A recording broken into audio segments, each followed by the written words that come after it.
December 1944. When these traumatized German child soldiers were captured by American forces, they fully expected to be tortured or executed based on years of Nazi propaganda about the brutal, savage Americans. Instead, what happened next completely shattered everything they had been taught and left them questioning if they had been fighting for the wrong side all along. But how do you rebuild your entire worldview when the enemy treats you better than your own leaders ever did? The winter of 1944 was the darkest Germany had ever known. Snow fell on the broken streets of Hamburg, covering piles of brick and twisted metal where homes once stood. Children walked to school past bomb craters filled with frozen water. Their shoes had holes, and their coats were too thin. Most had not seen their fathers in years. In the basement of a damaged school building, 15-year-old Hans Müller sat with 40 other boys. They wore brown uniforms and red armbands with black symbols. The Hitler youth leader, a thin man with angry eyes, paced in front of them holding a wooden stick. "The Americans are coming," he said, his voice echoing off the concrete walls. "They are not like us. They are animals who eat their own dead." When they capture German soldiers, they cut off their fingers one by one. They laugh while German boys scream for their mothers. Hans felt his stomach twist. He looked at the faces around him. Some boys were only 13. Others had thin mustaches trying to grow. All of them looked scared. "But we will not let them take our city," the leader continued. "You have been chosen to man the anti-aircraft guns. You will shoot down their planes before they can drop more bombs on German families. You will die fighting before you let an American touch you." The boys nodded, but their hands shook. Hans thought about his mother, who worked 16 hours a day in a factory making bullets. She gave him half her bread ration every morning, even though she was getting thinner each week. He had not seen her smile in months. 300 miles south, in the rolling hills of Bavaria, 16-year-old Klaus Hoffmann helped his grandfather load turnips into a wooden cart. The farm that had fed their family for 5 generations now produced barely enough to keep them alive. The German army had taken their horses, their cows, and all their wheat. "The Americans will be here soon," his grandfather said, coughing into a dirty cloth. "They will burn our fields and steal what little we have left. That is what Americans do. They take everything and give nothing back." Klaus had heard these stories his whole life. In school, his teachers showed pictures of American soldiers with devil horns drawn on their heads. They said Americans lived like savages in wooden huts and ate nothing but raw meat. They said American soldiers killed German prisoners for sport. But Klaus wondered why, if Americans were so stupid and weak, they were winning the war. Near Berlin, 14-year-old Dieter Schultz crouched behind a pile of sandbags on a bridge over the Oder River. He was the youngest boy in his unit. His rifle was almost as tall as he was. His hands were so cold he could barely feel the trigger. The older boys talked about what they would do if the Americans came. They would fight until the last bullet, they said. They would never surrender. Better to die than be captured by monsters who drank German blood from cups made of German skulls. Dieter did not want to die. He wanted to go home to his mother and little sister. But home was a pile of rubble now, hit by an American bomb 2 weeks ago. His mother and sister were buried somewhere under the stones. All across Germany, the same scenes played out. Boys who should have been playing soccer or doing homework instead learned to load artillery shells and throw grenades. They slept in cold bunkers and ate soup made from potato peels. They were told that dying for Germany was the greatest honor a boy could have. The propaganda machine worked day and night. Radio broadcasts told stories of American soldiers eating German children. Newspapers printed pictures of American tanks crushing German churches. Movie theaters showed films of Americans dancing while German cities burned. But the truth was different from what the boys had been told. In America, teenage boys their same age were also far from home, also scared, also missing their families. These American boys carried pictures of their girlfriends and wrote letters to their mothers. They shared candy bars and complained about army food. They played cards and told jokes to forget how frightened they were. The German boys knew none of this. They only knew what they had been taught, that Americans were devils in human skin. On December 15, 1944, Hans heard the air raid sirens begin their terrible wail. He ran to his gun position on the roof of a tall building.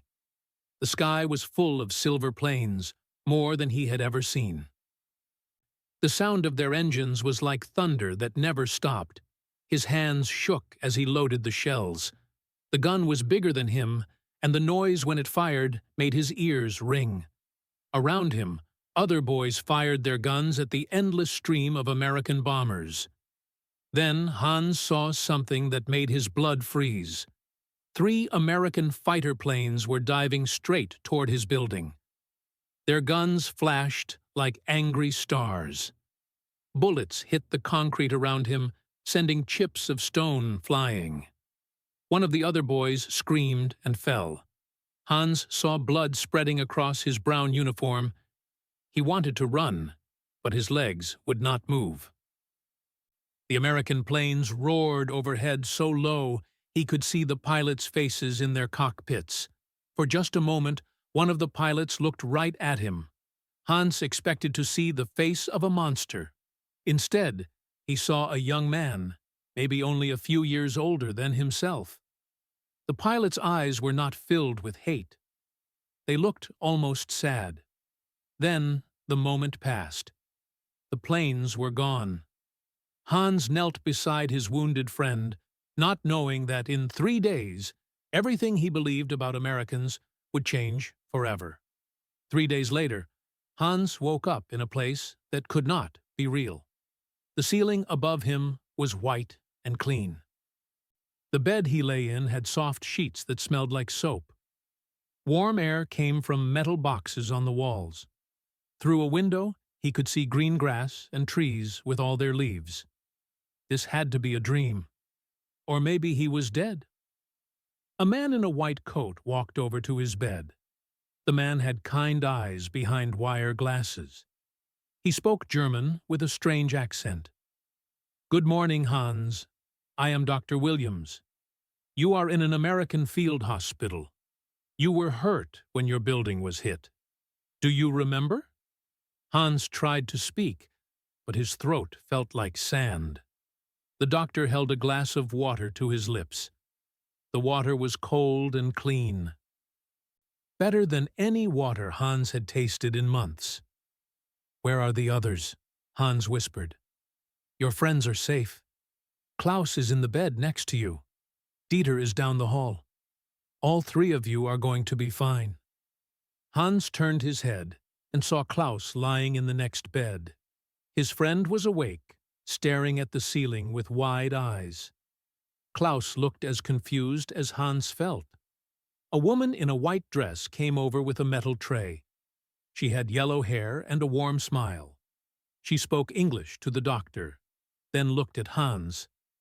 "Breakfast," she said in broken German. Hans looked at the tray and could not believe what he saw. There were 2 pieces of bread with butter. Real butter, not the gray paste they ate in Germany. There was a bowl of soup that smelled like chicken. There was an orange, round and bright as the sun. Hans had not seen an orange in 2 years. "This is too much," Hans said. "I cannot eat all this." The nurse laughed and said something in English. The doctor smiled. "She says you are too thin. She wants you to eat everything. In America, We believe sick people need good food to get better. Hans took a small bite of the bread. The butter melted on his tongue. It tasted like happiness felt. He wanted to eat it slowly, to make it last. But he was so hungry that he finished both pieces in minutes. Klaus sat up in his bed and pointed out the window. "Hans, look." Outside, a green truck was backing up to the hospital. American soldiers were unloading wooden boxes. One soldier dropped a box, and white packages fell out all over the ground. The soldier picked them up, brushed them off, and threw 3 of them in a trash can. "They threw away food," Klaus whispered. "Good food." Hans watched 2 more soldiers walk by, eating from small bags. They finished eating and threw the bags away. In Germany, people would fight over those empty bags, hoping to find crumbs inside. Later that day, an American soldier came to visit them. He was young, maybe 20 years old. He had red hair and freckles like the boy who used to sit behind Hans in school. The soldier carried a brown bag. "Hello," the soldier said in careful German. "My name is Jimmy. I brought you something." He reached into the bag and pulled out 3 small bottles. They were dark brown and had red writing Hans could not read. Jimmy twisted the cap off one bottle and handed it to Hans. Hans sniffed it. It smelled sweet and strange. He looked at Jimmy, not sure what to do. Jimmy pretended to drink from his own bottle and made a happy face. "Coca-Cola," he said. "American drink. Very good." Hans took a tiny sip. Bubbles danced on his tongue. The taste was like nothing he had ever experienced. It was sweet and sharp at the same time. It made his nose tingle. Klaus laughed out loud when he tasted his. It was the first time Hans had heard his friend laugh in months. Jimmy sat down in a chair between their beds. He pulled a small book from his pocket and showed them pictures. There was a woman with dark hair holding a baby. There was a big house with white walls and a green yard. There were cows in a field that looked just like the cows on Klaus's farm before the war. "My wife," Jimmy said, pointing to the woman, "my baby son, my farm in Iowa." Hans stared at the pictures. This American soldier had a family, just like they did. He lived on a farm, just like Klaus. The baby in the picture looked exactly like Hans's little cousin. Jimmy pulled out another picture. It showed a boy about Hans's age, wearing a blue uniform and holding a baseball bat. The boy had Jimmy's same red hair and freckles. "My brother," Jimmy said. 16 years old, like you." Hans felt something crack inside his chest. This American soldier's brother was the same age as Hans. Maybe he played games and worried about school tests and missed his family when he was away. Maybe he was not so different from Hans after all. Over the next few days, more impossible things happened. An American cook brought them extra food when they said they were still hungry. A chaplain sat with Dieter when the young boy cried for his mother. A doctor spent an hour cleaning Klaus's infected foot, even though Klaus was the enemy. Every day, trucks arrived with more supplies than Hans thought existed in the whole world. Trucks full of bandages and medicine. Trucks full of food in metal cans. Trucks full of blankets and clothes. The Americans threw away more in one day than Hans's family had owned in a year. But the strangest thing was how the American soldiers acted. They laughed and told jokes. They played music on small radios. They showed pictures of their girlfriends and talked about home. They did not seem like monsters at all. They seemed like boys, just like Hans and his friends. On their 5th day in the hospital, Hans asked Dr. Williams a question that had been burning inside him. "Why are you being kind to us? We are your enemies." Dr. Williams was quiet for a long moment. Then he said, "You are not my enemies. You are children who got caught in a war made by old men. In America, we believe that children deserve to be protected, no matter which side they come from. Hans lay awake that night, staring at the clean white ceiling. Everything he had been taught was wrong. The Americans were not monsters. They were people, just like Germans. Maybe better than Germans, because they were kind to their enemies. For the first time since the war began, Hans wondered if Germany was fighting on the wrong side. The next morning brought even more surprises. A group of American soldiers came into the hospital carrying strange wooden sticks and a white ball. They set up chairs in the main room and started hitting the ball back and forth.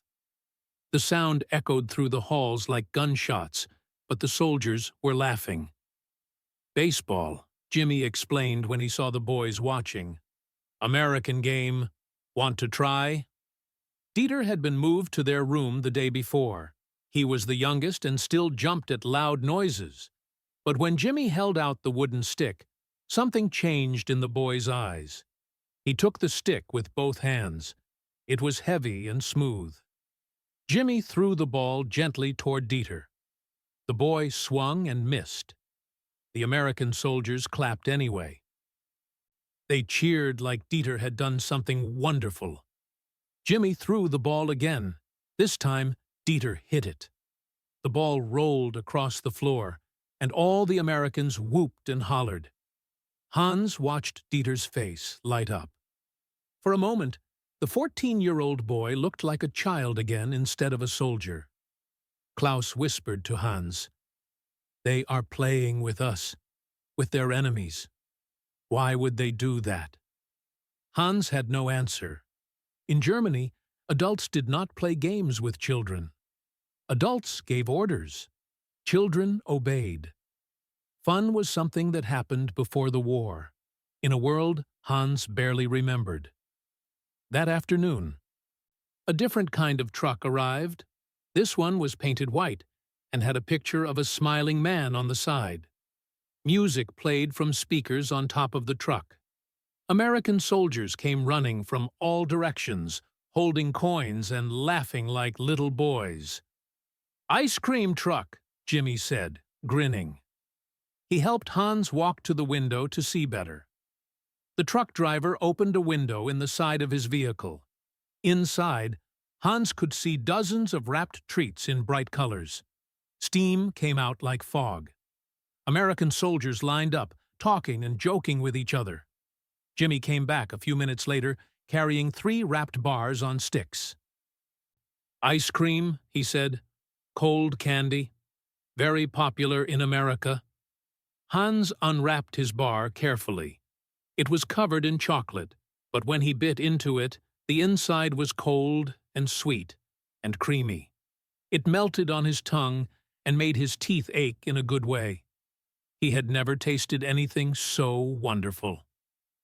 "Every day?" Klaus asked, pointing to the truck. "Every day," Jimmy nodded. "Sometimes twice a day." Hans tried to imagine having so much food that you could eat cold candy twice a day. In Germany, ice was something you found in puddles in winter. Candy was something rich children ate before the war. The boys ate their ice cream slowly, making each bite last as long as possible. Around them, American soldiers bought 3 or 4 bars each, eating them quickly and throwing the sticks on the ground without thinking. "They waste so much," Dieter whispered in German. "Maybe they have so much they do not need to save it," Klaus replied. That evening, Jimmy brought more visitors. 3 American soldiers about his age sat around the boys' beds. One had dark skin, which Hans had never seen before except in propaganda pictures that showed dark-skinned people as evil. But this soldier smiled warmly and shared photographs of his family back in Chicago.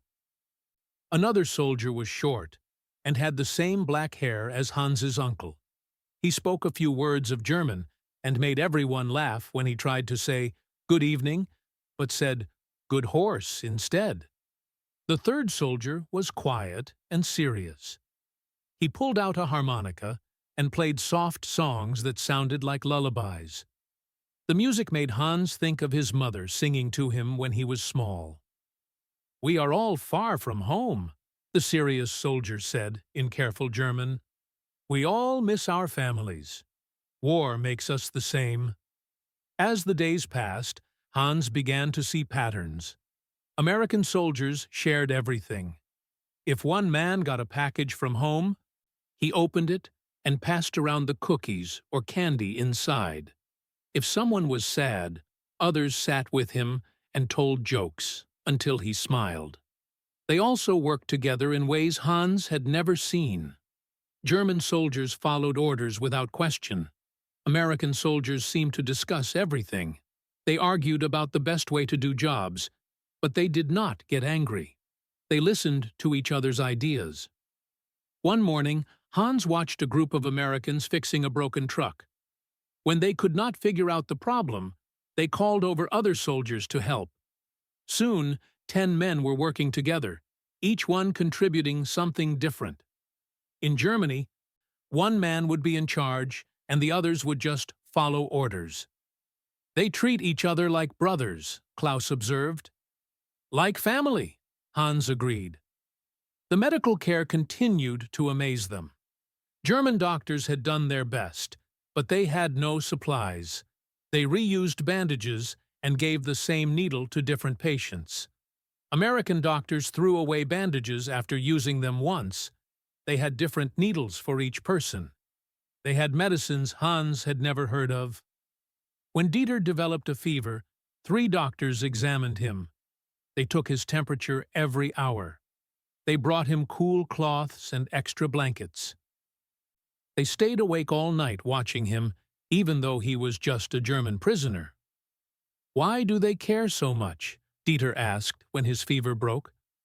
"I think," Hans said slowly, "they see us as people, not as enemies." Hans started paying attention to how Americans talked about the war.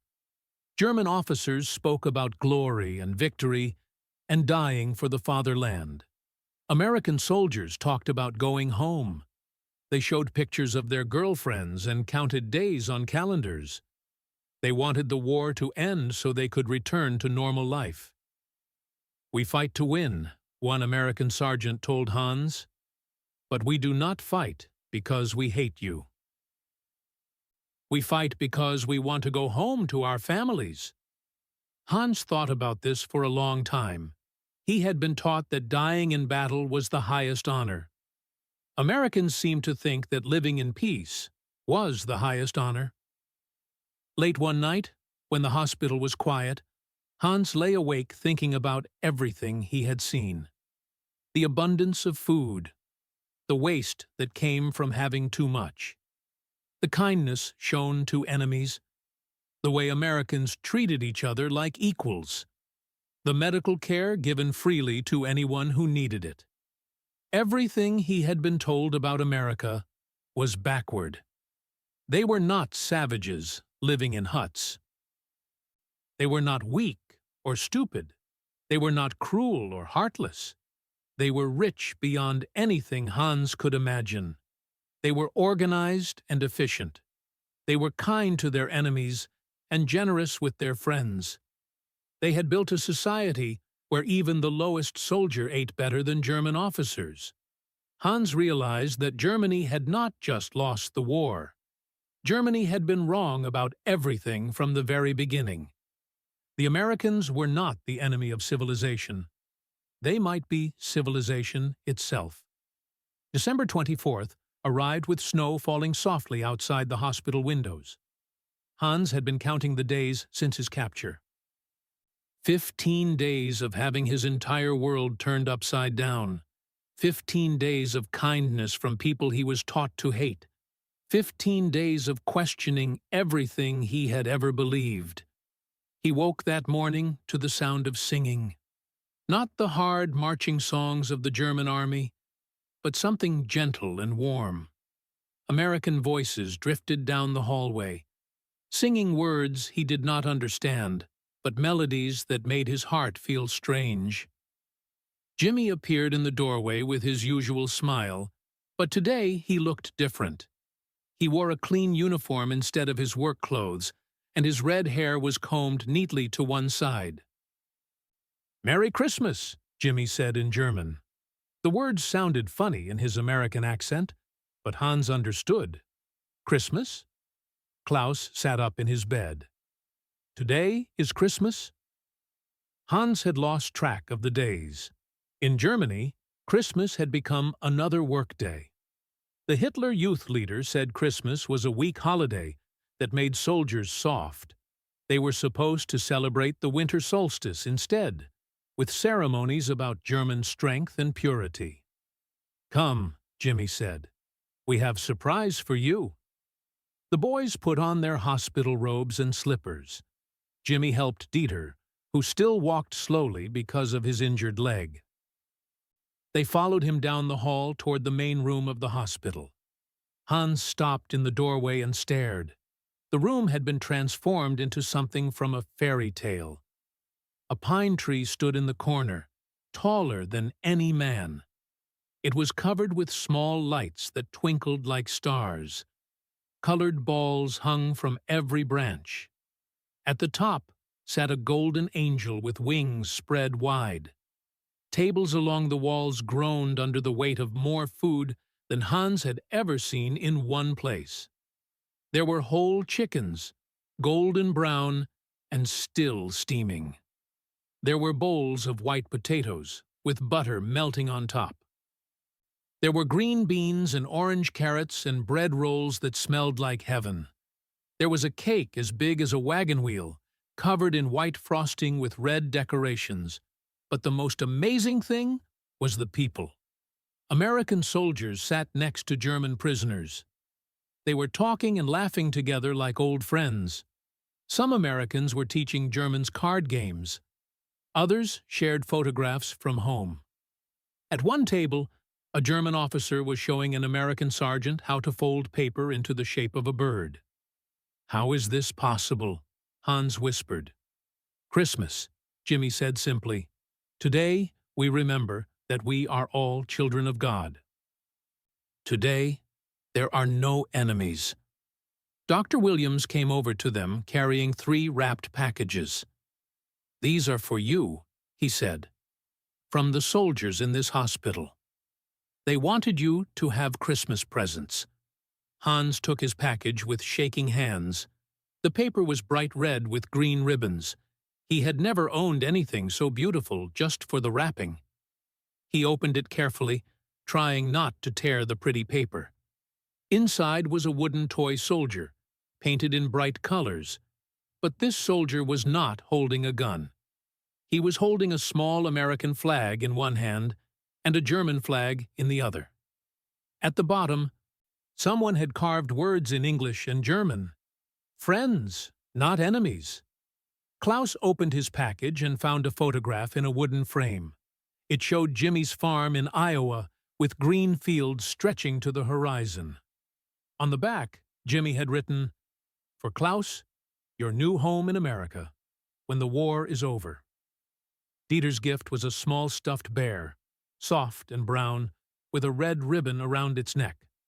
Attached was a note, "For the youngest and bravest, from your American brothers." Hans felt tears burning his eyes. These were not the tears of sadness he had cried so many times during the war. These were different tears, warm and clean. He did not understand what they meant. An American chaplain stood up and began to speak. His voice was gentle, like Hans's grandfather reading bedtime stories. He spoke in German so everyone could understand. "Tonight, we remember a story about a baby born in a stable," the chaplain said. "His parents were far from home, and there was no room for them anywhere.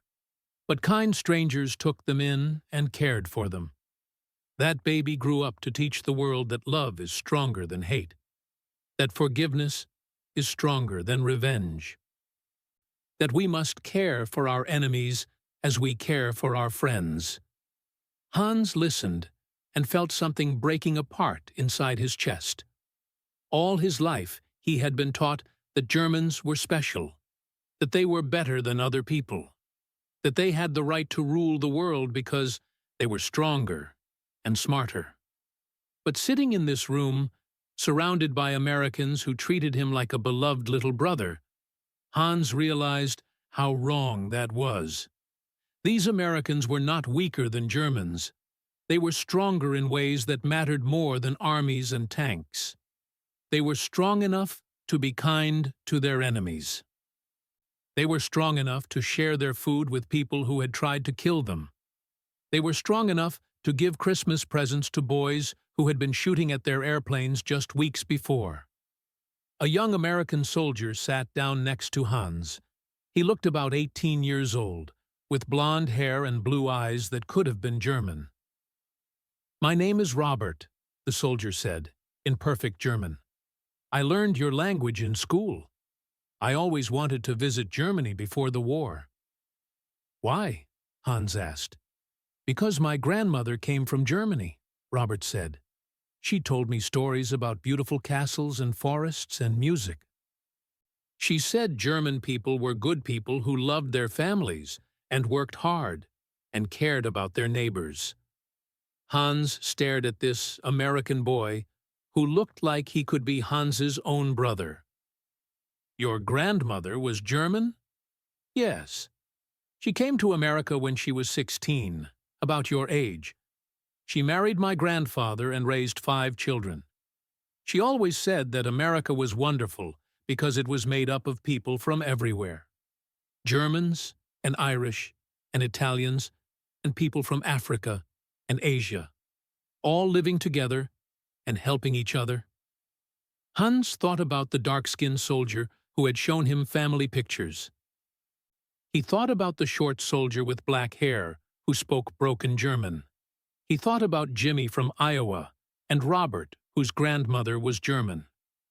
"America is not one people," Hans said slowly, understanding something new. "No," Robert smiled. "America is all people. That is what makes us strong. We do not fight because we hate you. We fight because we believe everyone deserves to live free and safe and happy. Even Germans, especially German children like you." Later that evening, when the celebration was winding down, Hans found himself alone with Dr. Williams. The doctor was writing in a notebook, recording the day's events. "Doctor," Hans said quietly, "may I ask you something?" "Of course." "Everything I was taught about Americans was wrong. You are not savage or weak or stupid. You are the opposite of everything they told us. Why did our leaders lie to us?" Dr. Williams set down his pen and looked at Hans for a long time. "Because the truth would have made it impossible for them to start this war. If German people knew that Americans were just ordinary people who loved their families and wanted peace, they never would have agreed to fight us. So your leaders had to make you hate us first. They had to make you afraid of us. They had to convince you that we were monsters who wanted to destroy everything good in the world. But we are the ones who started the war," Hans said, the words coming out like a confession. "We are the ones who invaded other countries. We are the ones who built camps to hurt people. We are the monsters." Dr. Williams reached over and put his hand on Hans's shoulder. "You are not a monster, Hans. You are a 15-year-old boy who was lied to by evil men. You had no choice in what you were taught. But now you have a choice in what you believe." That night, Hans lay in his clean bed, staring at the toy soldier on his bedside table. The little wooden figure held both flags, German and American, like they belonged together, like the people of both countries belonged together. Hans understood now that the war was not about making Germany great. It was about making a few German men powerful. Those men had used boys like Hans as weapons, filling their heads with lies and sending them to die for nothing. But the Americans had shown him something different. They had shown him what strength really looked like. Real strength was being kind when you could be cruel. Real strength was helping when you could harm. Real strength was seeing enemies as human beings who deserved compassion. Hans pulled out a piece of paper and began to write, forming the words carefully in the dim light. My name is Hans Miller, and I am 15 years old. For my whole life, I believed things that were not true. I believed Americans were evil people who wanted to hurt Germans. I believed Germany was fighting a holy war to save the world. I believed dying for my country was the most important thing I could do with my life.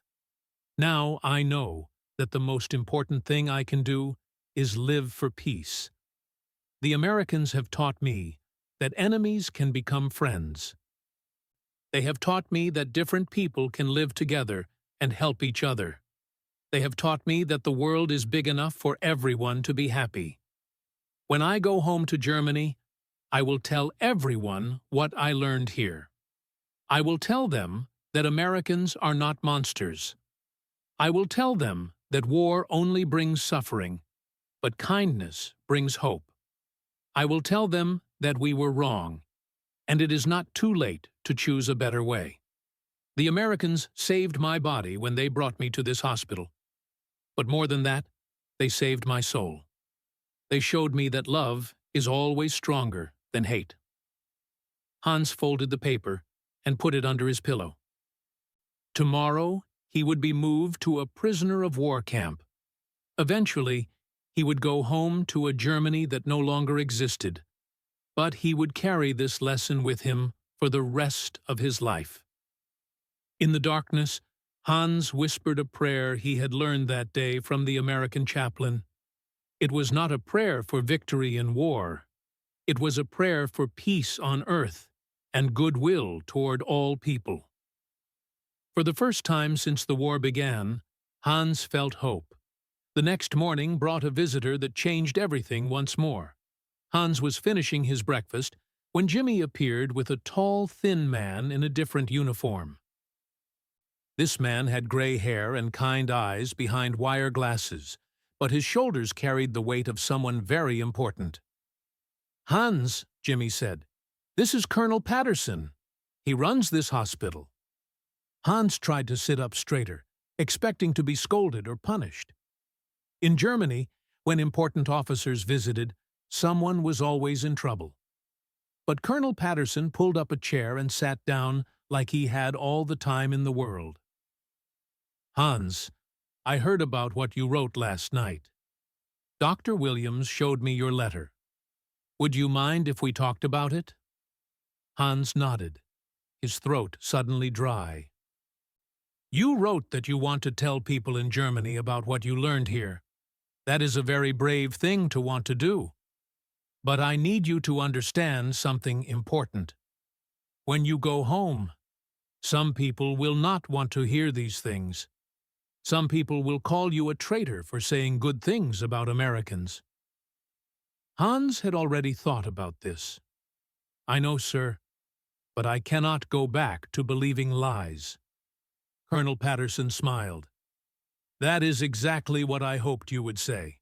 Hans, how would you feel about helping us with something very important? We are going to start schools in Germany after the war. Schools that teach the truth about what happened.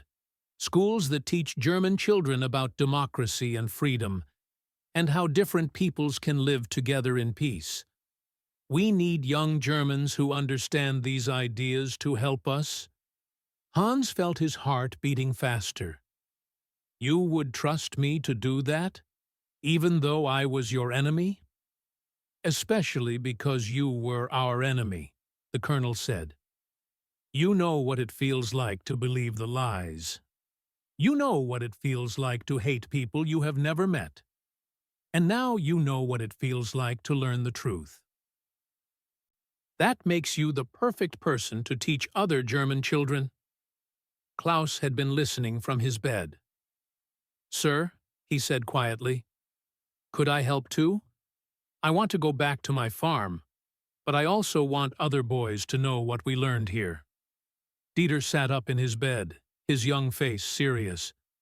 Me too. I do not want any more children to grow up hating people they do not know. Colonel Patterson looked at each boy carefully. This will not be easy work. There will be Germans who call you cowards and traitors. There will be Americans who do not trust you because you were Nazi soldiers. You will be caught between two worlds, belonging fully to neither one. But it is the right thing to do, Hans said. It was not a question. Yes, the colonel nodded. It is the right thing to do.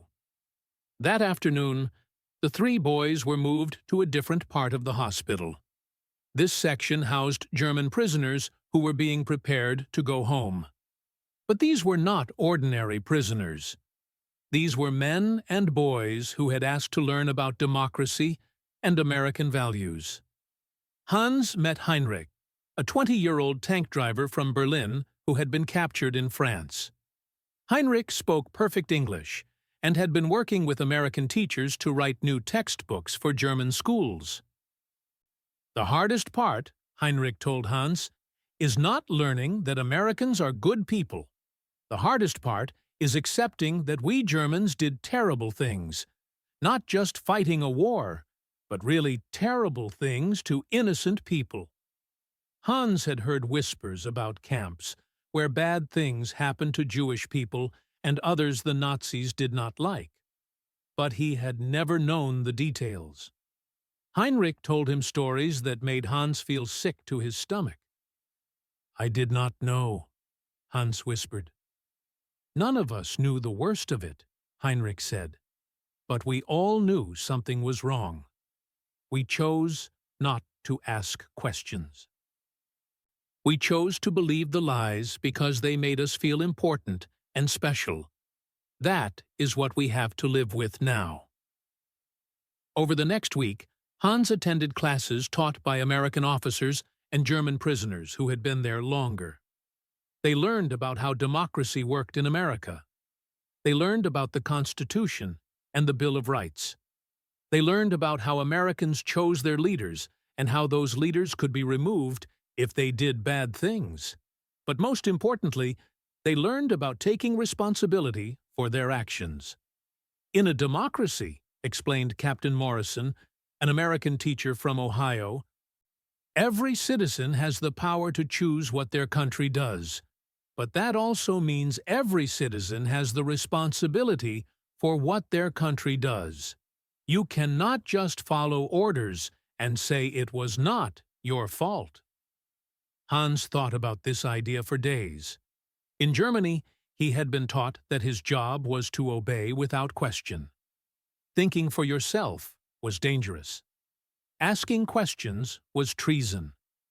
But how do you know if your leaders are telling the truth?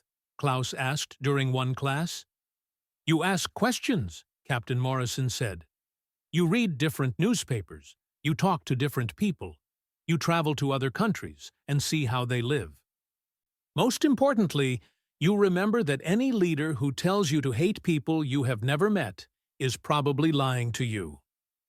The boys also learned practical skills. They learned to read and write English.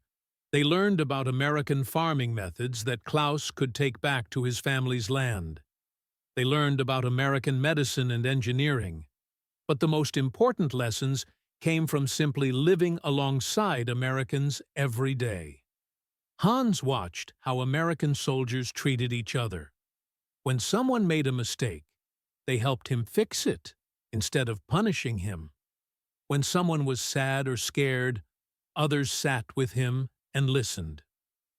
When there was work to do, everyone pitched in together. They are not perfect, Hans wrote in his journal one evening. I have seen American soldiers get angry and say mean things. I have seen them make mistakes and be selfish sometimes. But when they do these things, other Americans tell them they are wrong. They do not just follow bad examples. They try to make each other better. On New Year's Eve, the hospital held another celebration. This time, German prisoners and American soldiers worked together to prepare the food and decorations. Hans found himself standing next to Jimmy, hanging paper streamers from the ceiling. "Jimmy," Hans said, "when I go home, I will miss you." Jimmy smiled, but his eyes looked sad. "I will miss you too, Hans. You have become like a little brother to me. Will I ever see you again?" "I hope so. After the war, when things are normal again, maybe you can come visit my farm in Iowa. Maybe I can come see your city in Germany when it is rebuilt." Hans tried to imagine a world where Germans and Americans visited each other as friends, a world where former enemies worked together to build something better. It seemed impossible, but then again, everything that had happened in the past month had seemed impossible. "Jimmy," Hans said, "thank you for showing me that enemies can become family." That night, as 1945 began, Hans lay in his bed thinking about the year ahead. Soon he would leave this place that had changed his life forever. He would travel to a prisoner camp, then eventually home to a Germany that would be different from the one he left. But he would not go home empty-handed. He would carry with him a new understanding of what it meant to be human. He would carry the knowledge that differences in language and culture and politics did not have to mean hatred and war. He would carry the memory of Americans who chose kindness over cruelty, forgiveness over revenge. Most importantly, he would carry the responsibility to share what he had learned. Not everyone would want to hear it. Not everyone would believe it. But Hans knew that even if he could change just one mind, just help one German child see Americans as human beings instead of monsters, it would be worth any price he had to pay. The boy who had once been willing to die for Hitler's lies was now ready to live for a much more difficult truth: that peace was harder than war, but infinitely more valuable.